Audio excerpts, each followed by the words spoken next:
Have you ever been tempted to touch someone's hair? Touch my hair. Someone who you didn't have that kind of relationship with?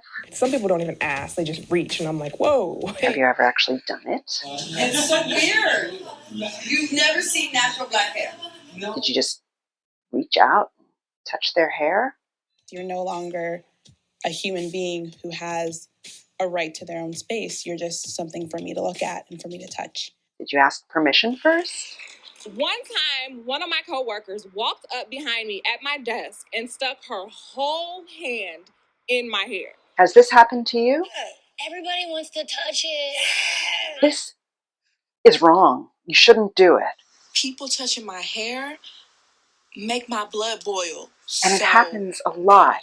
So you can imagine unwanted and uninvited hair touching by people you've never met before. That's my daily life. Black people especially get their hair touched by white people especially. Touch your hair. I have this happen to me all the time. It's usually white ladies. But I have to tell you something. The other day, I touched Sonia Boyce's hair. This is the Detangler, where I talk about hair, because we all have hair, and some of us do kind of weird stuff with it, really interesting stuff with it. There are legends, there are stories, there's artwork, there's rituals, and I want to get to the bottom of it. I want to find out what's going on in these stories and why is hair such an essential part of it. So today, on the Detangler, I'm talking about the artist Sonia Boyce. That's Dame Sonia Boyce to you. She's a highly acclaimed Black British artist. She came on the scene in the 80s as part of the British Black arts movement. They deal with race, gender, and inequality. Sonia Boyce's career started with these really beautiful, intricate drawings, like this one from 1986 called She Ain't Holding Them Up, She's Holding On, Some English Rose. It's an autobiographical piece depicting her cultural heritage and how she fits into modern Britain. But she soon realized that her medium was more about people interacting. And so she turned to video and installation and just generally setting up situations with people, but not scripting them. And she's gained a lot of recognition and acclaim. She was the first Black British woman to be acquired by the Tate. She is the first Black woman to be in the Royal Academy. She represented Britain at the Venice Biennale, and she's been given a damehood. So she has a show right now at the Whitechapel Gallery, which is in East London, and includes 3 hair pieces. So the first one is called Do You Want to Touch from 1993. People of African descent, people often want to touch their hair. Usually it can be a stranger coming up to someone and wanting to touch their hair. Harks back to a very long memory of the African body being public property.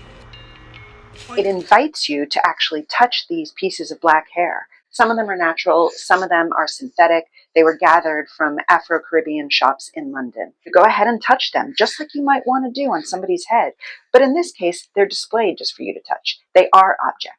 It addresses directly that unwanted touching of hair, rather than objectifying a person by touching them without their permission or even asking them permission awkwardly. Here they are, displayed for you to touch. On the one hand, it's a very warm invitation. You get to satisfy that curiosity. On the other hand, it's a reprimand, because you're dealing with objectification. So now she's literally made these into objects. If you're touching someone's hair, are they an object? You're invited to touch them now, but they're off the head. And as I've spoken about many times on this channel, hair on the head is attractive. Hair off the head is a little bit creepy and disgusting. Not exactly human anymore. The moment that there is no longer a body there, it's like, why is that been divorced from a body? You're forced to confront this desire to touch and also confront your feelings of entitlement, dominance, othering, unavoidably objectification. Why are these objects?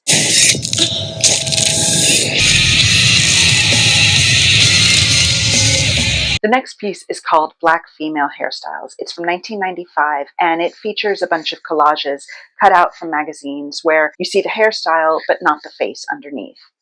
And it makes you think about, who is the person wearing that hairstyle? What are your assumptions about the kind of hair we wear on our head? I think that this piece pairs really well with another Sonia Boyce artwork from 1997 called The Audition. It's not included in this show at the Whitechapel, but it also deals with how we build identity. So that one features a bunch of people, like I think 900 people in one day, who came in and posed for photographs both with their natural hair and then wearing an afro wig. It really makes you consider how we see people and how identity is formed. The last piece in this show at the Whitechapel is called Exquisite Tension from 2005.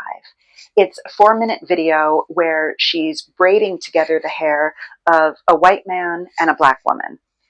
He's artist Richard Hancock, and he's got blonde hair, and she's the curator Adelaide Bannerman, and she has black hair. They're braiding them together, and this reminds a lot of art fans of Relation in Time, which is a piece by Marina Abramovich and Ulay.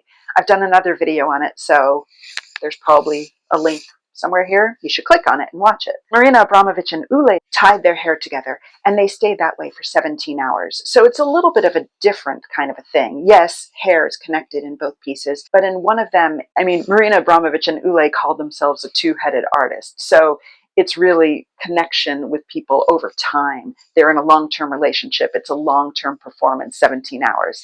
Whereas in Sonia Boyce's piece, the two people, although they're both in the art world, they're strangers to each other.